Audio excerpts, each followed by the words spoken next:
Ikarangiye mbasuhuza mbifuriza ibihe byiza nubwo tubaye mu biganiro bitandukanye by'imikino ducisha kuri iyi YouTube channel yacu ari nayo yanyu. Ndabifuriza kumera neza mu byo murimo mwese muri aya masaha, nizeye ko mumeze fresh sana. YouTube channel yacu ari nayo yanyu yitwa Live Update Rwanda, ikaba ibagezaho amakuru y'imikino agezweho yabaye hano mu Rwanda, ku mugabane wa Afurika ndetse no ku mugabane w'i Burayi. Wowe nta kintu usabwa bana natwe ubundi ugenda umenya byinshi biri kugenda bivugwa mu mupira w'amaguru hano mu Rwanda ndetse no hanze y'u Rwanda. Njyewe nitwa Patrick Kose bisanzwe, njye tubona muri iki kiganiro kuri YouTube channel kwa Live Update Rwanda, aho ngenda kugarukira ku mikino iba yagiye iba muri weekend cyangwa se mu mizi, muri make ni amaresulta, kugera ku matransfer ndetse n'ayandi makuru atandukanye ari kugenda avugwa mu mupira w'amaguru yaba mu Rwanda ndetse no hanze y'u Rwanda. Uyu munsi nje kubabwira ku bijyanye n'amaresulta ari muri shampiyona y'umupira w'amaguru hano mu Rwanda, Rwanda Premier League ndetse n'amakuru andi makuru yo ku mugabane w'i Burayi. Wowe nta kintu usabwa rero bana natwe ubundi ugenda umenya byinshi byaranze iyi weekend turi gusoza cyangwa se twasoje. Shampiyona y'umupira w'amaguru hano mu Rwanda, Rwanda Premier League ikaba yari yakomeje nyine muri weekend guhera ku munsi wo kuwa gatanu. Ikipe ya Police FC yangaje na Bugesera ibitego 2-2. Ku munsi wo kuwa gatandatu Muhazi inganya ubusa ku busa na Gasogi, Amagaju atsinda 2-1 Mayine, Rutsiro inganya ubusa ku busa na Musanze. APR FC yatsinze Mukura Victory Sport ibitego 4-2, mu gihe AS Kigali yatsinzwe na Rayon Sport ibitego 3-1. Ku munsi wo ku cyumweru ikipe ya Gorilla FC ikabangaje igitego 1-1 na Kiyovu, ikomeje kugenda ihura n'ibibazo bigiye bitandukanye.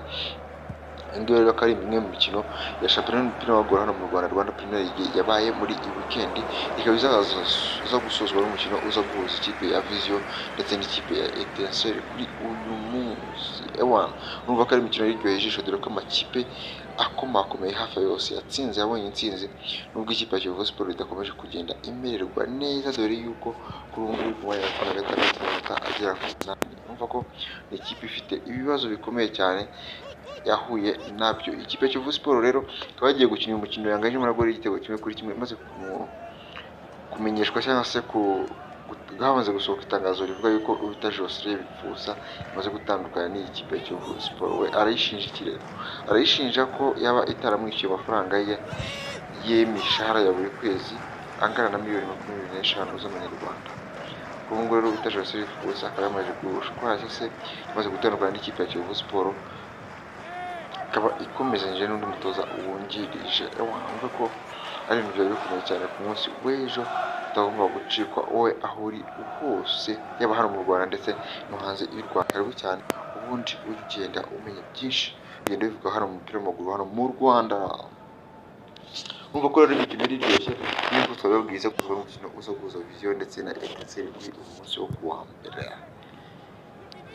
Tugarutse ku rutonde rwa shampiyona uko ruhagaze kuri ubu ngubu twihuta.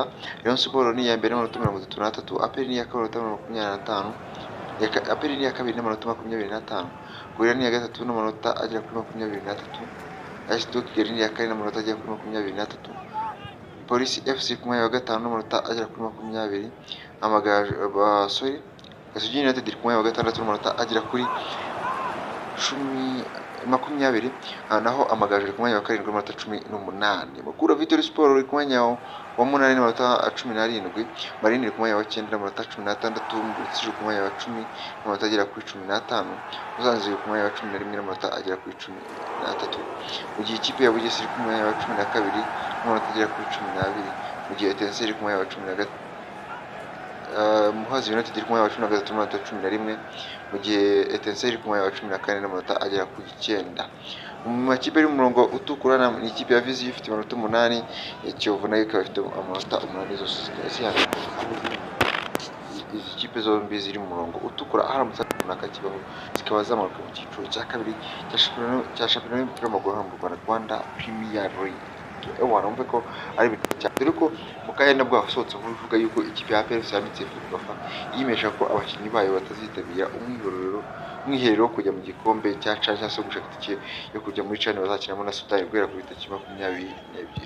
Ikipe ya APR rero ikaba itangaje nyuma yo gukina n'ikipe ya Mukura Victory Sport ukayitsinda ibitego bigera kuri 4-2. Ikipe ya PFC rero ikaba yahise yanduka iyi baruwa yigeza mu buyobozi bwa Ferwafa, akaba ari inkuru dukesha igihe.com dutegereje kuzabimenya cyangwa se kuza kumenya ibibazo kuva muri uyu mwanzuro w'ikipe cyangwa se ni Federasiyo y'umupira w'amaguru mu Rwanda, Rwanda Premier League ndetse Rwanda Premier League akaba ari ligue ndetse na Ferwafa. Wumva ko ari ibintu bikomeye cyane ku ikipe ya APRFC, nubwo itaka yuko iyi kipe yakabaye cyangwa se bakabaye baruhwa, ariko ntabwo aribo bakinnye cyangwa se bakinnye muri iyi shampiyona y'umupira w'amaguru mu Rwanda, Rwanda Premier League. Wumva ko ari ibintu bya danje. Tugarutse ku cyangwa tugiye ku mugabane w'Uburayi, ku mugabane w'Uburayi nako haga match zikomeye cyane dore nko mu gihugu cy'Ubwongereza.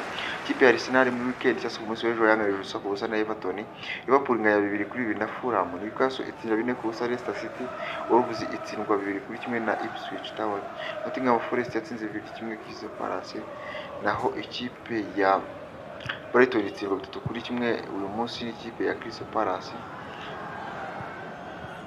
Naho ikipe ya Manchester City ikaba itsinzwe n'ikipe ya Manchester United ibitego 2-1, Chelsea itsinda 2-1 ikipe ya Brentford, naho ikipe ya Southampton ikaba yatsinzwe 5-2 ku busa ikipe ya Tottenham Hotspur. Umunsi w'ejo ku isaha y'isaa 4 hakaba ikipe ya Bournemouth izakira ikipe ya West Ham United. Uvuga ko ari imikino ikomeye.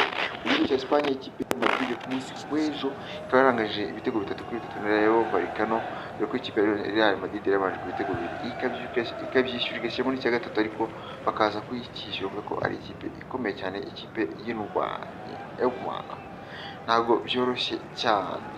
Indi nkuru twavugaho ni nkaho ikipe ya FC Barcelona ku munsi w'ejo nayo nkuko narimbye babwiye, ikipe ya FC Barcelona nayo ikakomeje kugenda itsitara mu buryo butari bukeneye. Nubwo ikipe ya Real Madrid ku munsi w'ejo yari yanganije ibitego 3-3 na Rayo Vallecano, ikipe ya FC Barcelona nayo ikaba muri iyi weekend itsinzwe n'ikipe ya Leganés igitego 1-0. Ni igitego cyajya ku munota wa 4 itsinzwe no bita Gonzalez. Wumva ko ari ikipe ya FC Barcelona nubwo ikomeje kuyobora urutonde rwa shampiyona cya Espagne, ariko akaba ari ikipe ifite ibibazo bikomeye cyane, dore ko iri kugenda itakaza amanota mu buryo budasobanutse. Iyo ni ikipe ya FC Barcelona kuri ubu ngubu iri kugenda itakaza amanota. Ikipe ya Paris Saint-Germain Olympique Lyon nayo ibitego 3 kibaho ni muri shampiyona y'umupira w'amaguru mu gihugu cy'Ubufaransa, Ligue 1.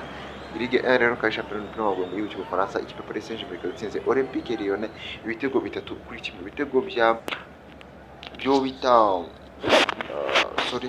Ibitego byo bita Musa Ousmane Dembele, Vitinha ndetse no bita Goncalo Ramos. Wumva ko ari ibitego bikomeye cyane, cyangwa ari ikipe yitwaye neza, ikipe ya Paris Saint-Germain. Mu gihe ikipe ya Bayern Munich nayo ku munsi wo kuwa gatandatu baje gutsindwa na Manchester 0-5 ibitego 2-1.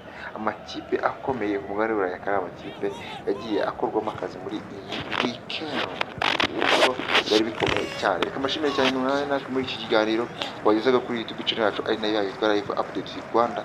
Tuzasubire mu bindi biganiro tuzakugezaho kuri YouTube channel aka kanya. Ndabashimiye cyane mwakaza subscribe namwe mutarikanda niba ukanya kugana kugira ngo twibanye mu biganiro tubagezaho kuri YouTube channel. Ciao ciao, hasta la vista. Tuze gusubira mu biganiro bitandukanye tuzakugenda tubashyira kuri YouTube channel yacu ari nayo yanyu.